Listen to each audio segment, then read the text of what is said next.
What's up, Socorro? Hi. How's it going? Welcome, everyone. Welcome to episode 10 of the Astrology of the Underworld podcast. I am one of your hosts, Coco Carrillo Lopez, and this is... I'm Chris Emerald, the drummer of Eyes Out, and she's an astrologer. I'm an astrologer. Yeah, that's right. I Word. never say that. Yeah. Everyone should know by now. Yeah, and I do readings as well. If you're ever interested, just hit me up. Oh, and just let everyone know that the intro song is from the upcoming album Satiate the Blade, which will be out on June 12th on HPGG Productions out of Philadelphia. It's really good. It's going to be fun. Really good. Super fun. Yeah. All right, so we get to talk about I'm going to say it. Okay. I was leading up to it. We're going to talk about this guy, and this is fuck this guy. Fuck this guy. It's Infinity. I feel like every now and again we watch a lot. Not that we watch a lot of stuff, and there's certain ones that like you get more into than others. Mm-hmm. This was one for me that I was like, I cannot believe this fucking guy. I think he's the reason we discussed having a fuck this guy scale. Fuck this guy once, fuck this guy twice, 4 times, infinity. I feel like this is one of the infinity ones because he's such a piece of shit.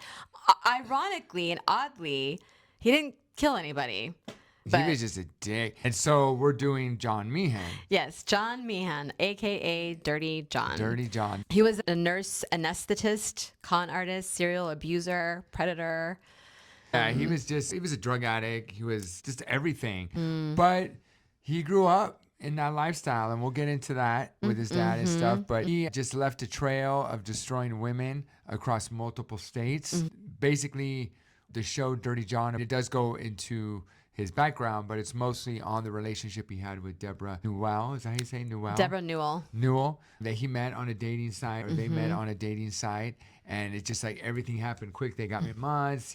She so very badly wanted to be with somebody who loved her. Dude, these guys have vulnerability radar like no other. Yep. They are able to just spot somebody who's vulnerable and just completely take advantage of you them. don't have to tell me. Right? It's crazy how they're just able to. Because I'm watching what this guy's doing and stuff. Just like, who does that? A lot of guys. I wouldn't do that. A lot of men.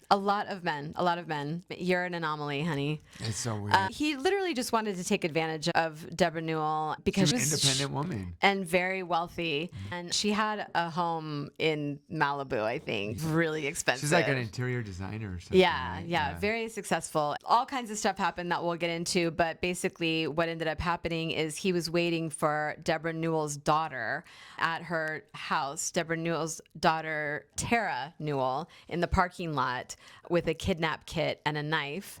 And then when he tried to attack her, this girl is a badass. Yeah, she definitely was able to fight him off. And at some point, the knife was dropped. Yeah. And she was able to grab it. And the first place she stabbed him was in his eye.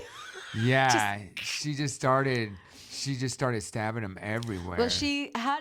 One of the things, I guess, that saved her was she had rain boots on and she started pedal kicking as fast as she could while he was trying to attack her, which is what you should do, by the way. It's one of the ways that women can like get out of those situations, just fight like hell with your legs. It's the strongest part of our body. But anyway.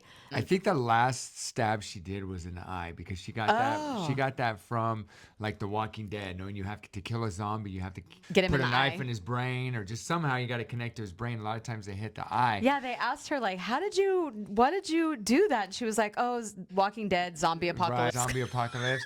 But what was crazy was she did not hesitate. As soon as she got that knife, she started shanking him right in the kidney. Boom, boom, boom, boom. And then finally a couple times in the chest and then right in the eye. She stabbed him 13 times. Yeah. That's badass. And there was, and I'm sure we'll get into this, but both of her daughters' intuition was telling them this guy's a piece of shit. I actually liked all 3 women a lot. Like I've seen them in interviews and stuff, and I just love how unapologetic they are. I feel like I want to invite him into my coven. This guy was born February 3rd, 1959 in Saratoga, California. Yeah, his sun is in Aquarius. I made him a Scorpio rising. Which would put his Neptune and Jupiter in the first house in Scorpio. And again, what is one of the aspects that is in every single one of these motherfuckers' charts? That's the Neptune, Mercury. Neptune, Mercury. Yeah, the one we talked about it in the last episode too. That's the Neptune right there. No, this is Mercury right here, and that's Mercury, Neptune. and then that's Neptune. Yeah.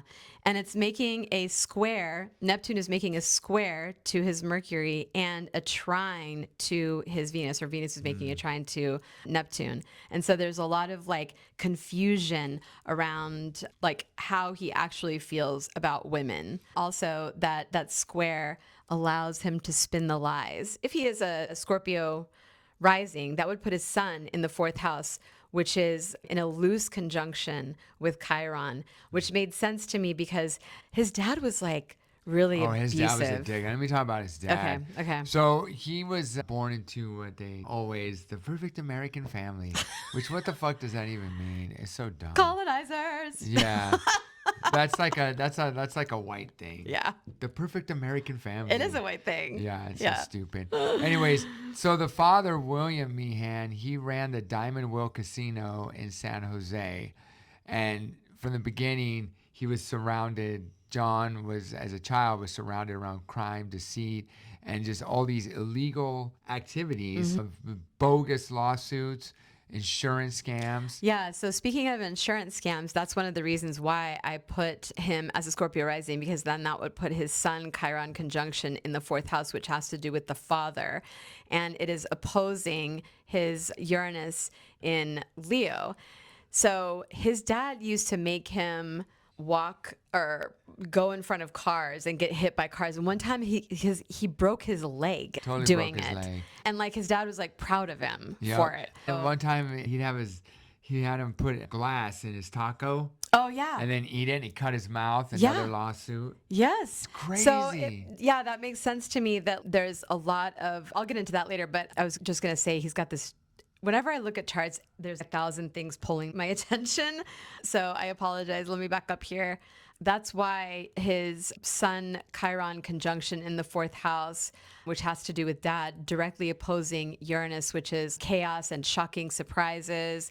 And I don't know, boomer parents are difficult, but to have them like tell you that you're doing a good job by harming yourself. All this person's known his whole life is to use his body for fraud. And that's exactly what he was doing with his personality, his whatever emotions. He was basically he was doing what he was raised in. Yeah. And I don't think he liked women either, because remember, like when he was trying to talk to her, he was also trying to talk to a bunch of other women too at the same time. And like the way that the show showed him is he really would lay it on thick when he would talk to them, and he was lying to them about everything. Like told him that he was a doctor. He was not a doctor. No. He told him he had a lot of money. He was broke. I think he definitely had issues with his mom, because and he was in high school when his parents pretty much divorced. I think she left, right? Yeah, she left, and then John became his father's full-time partner in con. So they were just doing like all this bad stuff. I think this literally shows his personality, how well he executed, because all this is going on, still a straight A student, athletic, magnetic, popular with the women. He still had this persona where he could hide all this. How can you have all this chaos going? We all know friends that have chaos, like in high school and stuff. They were growing up and the grades are shitty. We're skipping school, whatever. But for this guy to still get straight A's, and obviously he was playing sports. Yeah, and he became a nurse. It's not easy to become a nurse. Like, he was definitely not dumb. He actually has Saturn in Capricorn in the 3rd house, and that is actually trining his Pluto in Virgo. So he probably had some issues around perfection and structure and learning. But when you're talking about like how he was able to hide, he has Neptune and Jupiter both in Scorpio. So again, remember, Jupiter expands everything that it touches, right? And then Neptune is what brings the confusion. And I thought that was very interesting too. His hero was James Bond. Right, but the thing that's weird about that, it wasn't like James Bond supposed to be like a good guy.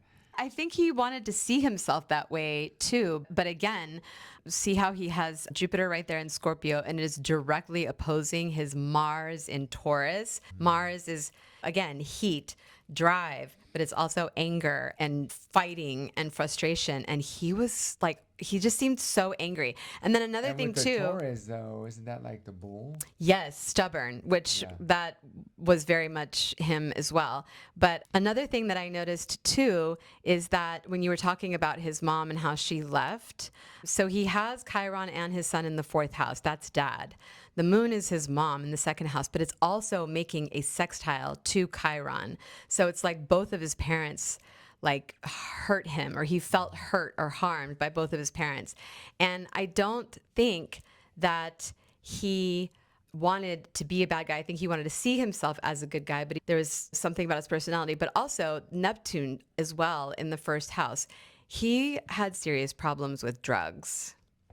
Like did. so much so that he would, this is so awful what he did, Yeah, actually. so he was known for colorful versions of his life story. He always made it.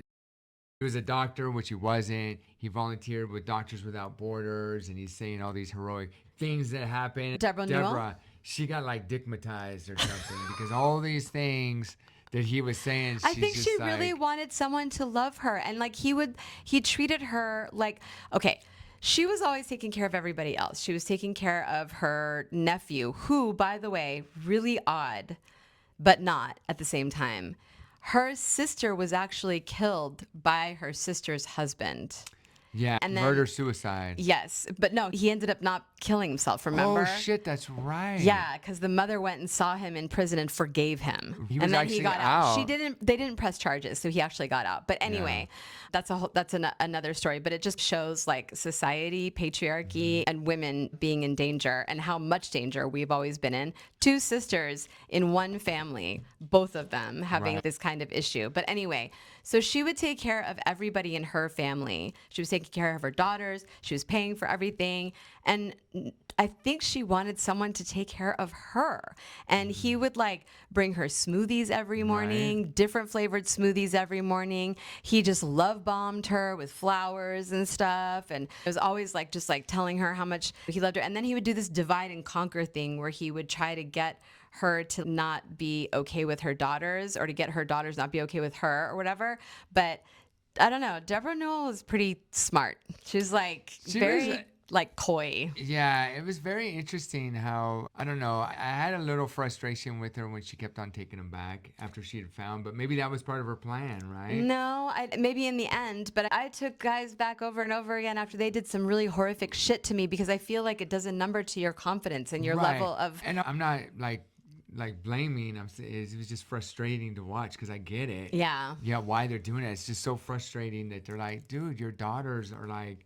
I felt like she had some support. Like some women have zero support. Yes, and I felt with her daughters. But even though her daughters were supporting her, they still had their own life, and she was ready for romance. You can understand that. Oh yeah, you no, know? I know. I totally get it.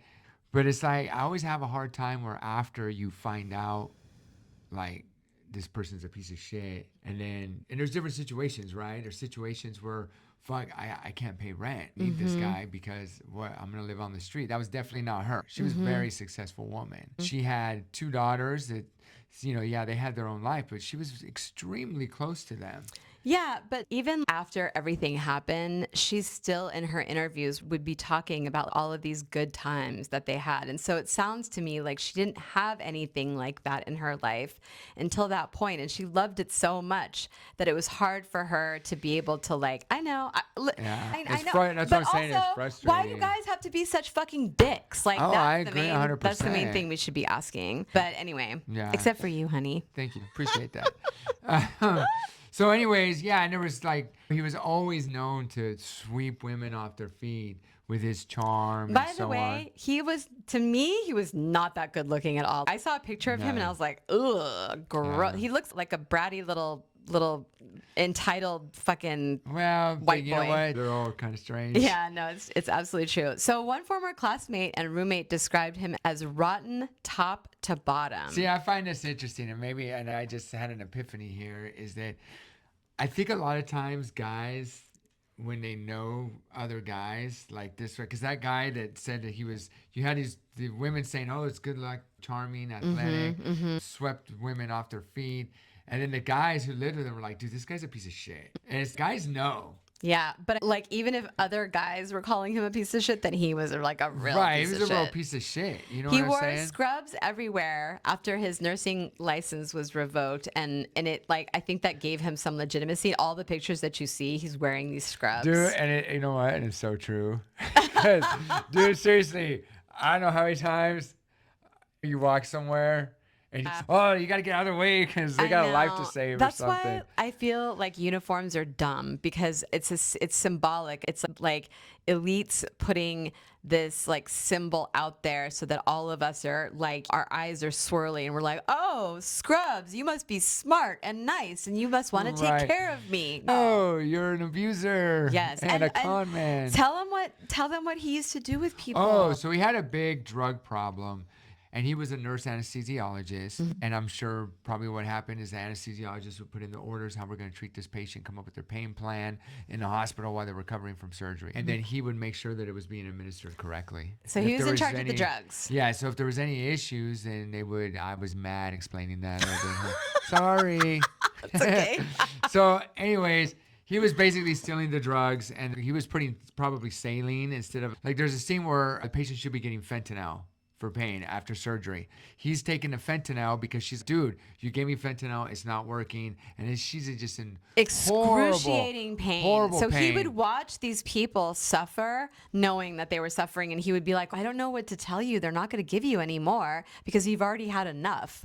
What Right. a fucking And she's dick. just, and he's just getting saline. They're just getting saline. Really quickly, his Venus in Pisces as well, directly opposing his Pluto in Virgo. There's something about like him wanting to have power and control and getting off on it somehow and getting off on confusing them as well because of Pisces, and then also Neptune is sextiling Pluto there too. So it's like using drugs. So he was accused of stealing drugs from different states, Ohio, Michigan, Indiana, and Kentucky. And then his license was revoked. His nursing license. And then he was convicted of felony drug theft. That's right. And then his sister got him out. And then Multiple restraining orders. yeah, he had multiple restraining orders against him. And then he also threatened to kill his own sister after she gave him a bedroom, a job, a credit card. When he got out of prison, she was there waiting for him and gave him a place to live and gave him all this stuff. And he took legal action against her and claimed her RV lot was his. Yeah. He was such a motherfucker. And the daughters ended up finding this paper trail of all his court filings and all these issues. But Deborah couldn't see through the Neptune fog. Oh my gosh. Wow, you do sound like an astrologer. Yeah, it's true. And then once again, like Mars, and then he's got Lilith there as well in the 7th house, which is squaring a T square here. It's squaring his sun What's and the seventh house? relationships. Oh. Yeah, usually it's like romantic relationships, but it can also be business partnerships, but it's our relationship to other. And so his Lilith in Taurus in the 7th house is making a T square, which means that there's two squares, two other planets squaring this point, and one of them is his sun, so his identity, and then the other one is Uranus in Leo. Our sun is our identity, so it's squaring his sun, and it's also squaring Uranus, which is in Leo, which Leo is also about identity. So it's like his identity was threatened by women. So ridiculous. So ridiculous. So when I found that introduction scene where they first go out and everything, and then he comes back to her house, I was like, right then he was showing her who he was. Yeah, they had some drinks and walls were down a little bit. And he's like walking her to the door, putting his hand on her ass, and just he just has this "I'm gonna hit it" or "we're gonna be intimate tonight" type energy. He was like shoving his tongue down her throat, and then he pretty much busted his way into her apartment with her. And I hate to say it, but I've been in these situations many times before where you're like feeling like I gave a little bit and now you think you can take it all. And he just like walked in, poured them both drinks, and then she went to the bathroom and she comes back out and she can't find him, and he's laying on her bed in her bedroom, and she's Yeah. okay, you gotta go now. It's time for you to go. And then he just, like, turns into a clams dick. up. He does. He's just, oh, Doesn't Fine. say anything, and he just storms off. Yeah, like a child. See, he wants to have the power. That's Pluto Yeah. in Virgo. Okay, Uncle Chris is gonna say something. Okay. If that happens, don't call the motherfucker back. Let him go. Let him go. I'm telling you, nothing good is ever gonna come from that. I know, but you have to also remember that like 90% of the men out there are like that, and we just want to believe that there's Okay, going to but be Uncle someone. Chris is telling you it's not gonna work out. So when it doesn't work out, sure, come to Uncle Chris. I have all the empathy for you, but just listen. It's not gonna work out. Yeah. Everybody can have a bad day, but I feel like at that part, in beginnings of a relationship, Yeah, but when you're wanting so very badly for something to work out and someone is like finally giving you the attention that you have been craving. You remember it showed her going on all these other dates with all these losers, and she was just like, yeah, but none of those other dates did that to her. yeah. So I get it. Like maybe this is the So one. sometimes it's better to choose the doctor. No, maybe.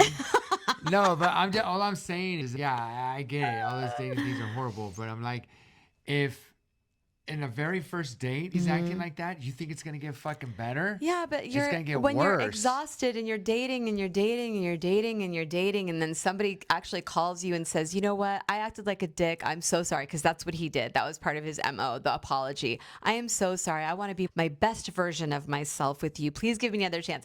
I did it with a guy who used to knock me around. Remember? Right. He acted like a dick on the first time we hung out, and he did the same exact thing. He met me at a coffee shop. And he's, forgive me, please. I'm so sorry. And I was like, So stupid. because I didn't have the energy to fucking do it. And when we met, remember, I was exhausted. I was like, I Right. don't care if I live or die now because all men suck. Right. And then you came and swept me off my feet. Okay. So anyway, her daughter knew from the beginning that there was something wrong with him. Yep. Absolutely. At the end, they started figuring out everything, and it's like his little empire of lies was crashing down, and you could see as the pressure was getting on him. And I will say this, at the end of the day, it almost seems, to your point, that Deborah had this master plan.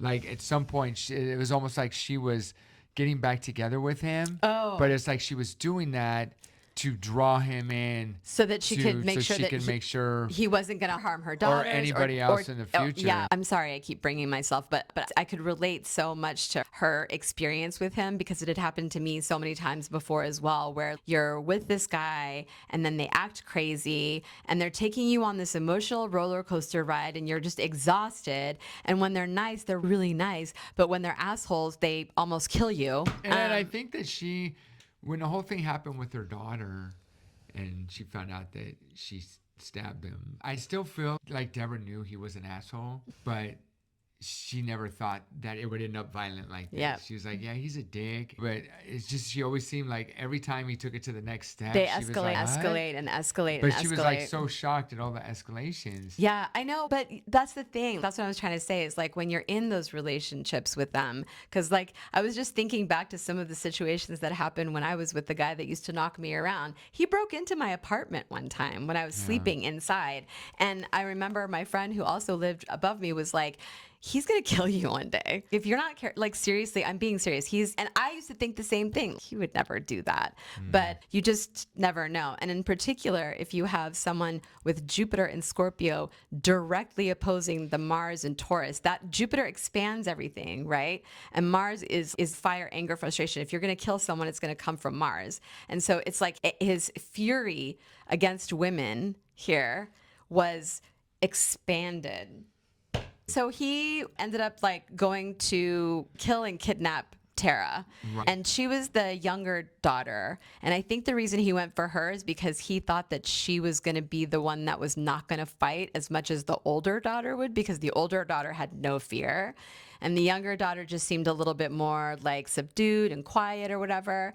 But he went to grab her and she just fought back. And I don't even know what was his end game with that. Was he threatened by what is her? that? What is ever any of these guys' end game? Yeah, but I'm just like, what was the like? They never really said, oh yeah, his plot was to kidnap her and kill her and just get her out of the picture. No, he just wanted to hurt her. That's what I'm saying. That's what these guys like. He just wanted to hurt her. That's it. That's all he wanted to do because like he wasn't getting his life, what he wanted, what he deserved, It's what like he was when someone entitled says, to. "Oh, if you leave and take the dogs, I'm gonna kill the dogs." Yes, exactly like That's that. so fucking weird. Yeah, that happened to me twice. That's so fucking weird. Anyway. All right. There's so many of them out there, honey. You don't even know. There's so many of them out there. Dude, that's why I'm like, read the chart. And if we have to use our ethics and they don't give you the fucking time, then they can fuck up. I get it. A lot of people want to be in a relationship with another human being. Yeah. I get it. And there's slim pickings. And I don't know. Maybe we need to come up with something. But it's not just like what's in their chart, because even like, for example, with Venus in Pisces here, that could be seen as someone who is very in tune with the beauty of the more than human world and whatever. So, but it's also can be confusion around feelings in a relationship. So it's always in the chart. It's just what are they expressing? They're reflecting it. How is it reflecting? What are they expressing? The light side or the dark side? Yeah. This motherfucker was nothing but dark. Yeah. You know what I'm saying? Yeah. And worst case scenario, not even worst case scenario, but women, you know your intuition. I think we're if getting better now. Like doesn't add up, just take a pause. I think we're getting Just take better a now pause. because of everything that's coming out. And I feel like I love seeing women so independent. You and I are Gen X. We grew up in the 90s. I was having this conversation with Shannon last night because she was saying that we were lucky that we like when we lived in the 90s. And I was like, maybe he was, but I wasn't, because think about Woodstock that happened in the 90s, that these guys were just raging and just groping women whenever they fucking felt like it. And that's the environment that I remember coming from. I remember guys taking advantage of me, groping at me. I've been sexually assaulted. And so I feel like I'm seeing that change now. Thank God. Because I don't want any of my little baby children, friends with children, to ever have to like go through watching their daughter go through what these girls had to watch their mother go through. But even like, you never have to say yes or no right away. Just say, let me process this. If someone acts a certain way and they come over and, oh, sorry. You don't have to say yes or no. Yeah. Just say, okay, thank you for your apology. I'm going to think about it. Yeah, I know. Just shut the door. You're not saying yes or no. You're just taking that pause and...